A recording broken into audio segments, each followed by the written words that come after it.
शहजाद साहब, आपने सारी चर्चा सुनी। मैं कोशिश कर रहा था कि पीएफआई के मेंबर मिले हैं तो जो ये पुलिस की इन्वेस्टिगेशन है इसके बारे में वो कुछ बताओ। उन्होंने सबको फैब्रिकेटेड बता दिया। पुलिस ने कोरी कहानी बना दी है। उनसे पूछिएगा जरा, अगर वो अभी भी हैं, क्या जब केरल की हाईकोर्ट ने कहा कि पीएफआई और एसडीपीआई एक्सट्रीमिस्ट ऑर्गेनाइजेशन है और उन्होंने वहां की सरकार से कहा कि इन पर प्रतिबंध लगना चाहिए, वो भी फैब्रिकेटेड है। केरल की सरकार 2012 में वामपंथियों की सरकार थी, ओपी सिंह साहब बैठे, हलफनामे में उन्होंने कहा कि PFI is nothing but an avatar of SIMI, ये भी फैब्रिकेटेड है। अभी हाल ही में केरल की पुलिस ने आईसिस लिंक्स पाए हैं पीएफआई के सदस्यों के बारे में, वो पेपर में भी छपा है, हिंदू और इंडियन एक्सप्रेस में भी छपा है। बॉम्ब मेकिंग यूनिट्स पाए गए हैं और टीजे जोसेफ का जो हाथ काटा, आप तलवार की बात कर रहे थे, तो ये तलवार से टीजे जोसेफ का हाथ काटा था, 13 लोगों को कन्विक्ट किया था, पीएफआई के सदस्य थे। तो ये सारा फैब्रिकेटेड है। उल्टा अब जब से हमारी सरकार आई है तब आपको पता होगा कि यूपी सरकार ने भी बैन की मांग की है, एनआईए ने भी उस पर आगे बढ़ते हुए एक तो उनके ऊपर बैन के लिए मांग रखी है और दूसरी बात उसको पुख्ता करने के लिए इस पूरे केस को ईडी की जांच शुरू हुई है। ईडी ने कई सारे इनके एसेट सीज किए हुए हैं।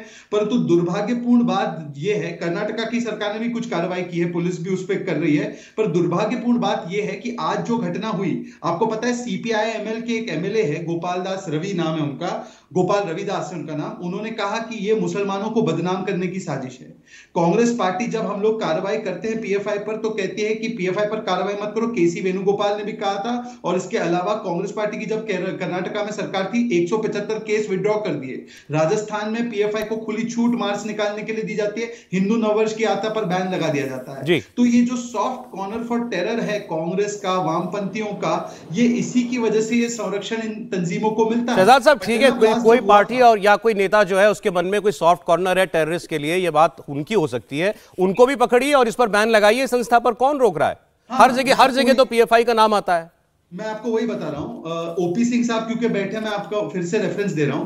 पीएफआई ऐसी तंजीम है जिसके सदस्य जो है वो अमॉर्फस है, मतलब पहले सिमी में थे, फिर पीएफआई चले गए, पीएफआई बैन करो तो हो सकता है कि आईएम या कोई और संस्था में चले जाए। तो इसीलिए इस सरकार ने यूएपीए को स्ट्रेंथन करते हुए इंडिविजुअल्स पर बैन की वकालत की और हमने इंडिविजुअल्स को भी बैन करना शुरू किया है। इसकी मुखालफत किसने की? कांग्रेस पार्टी ने।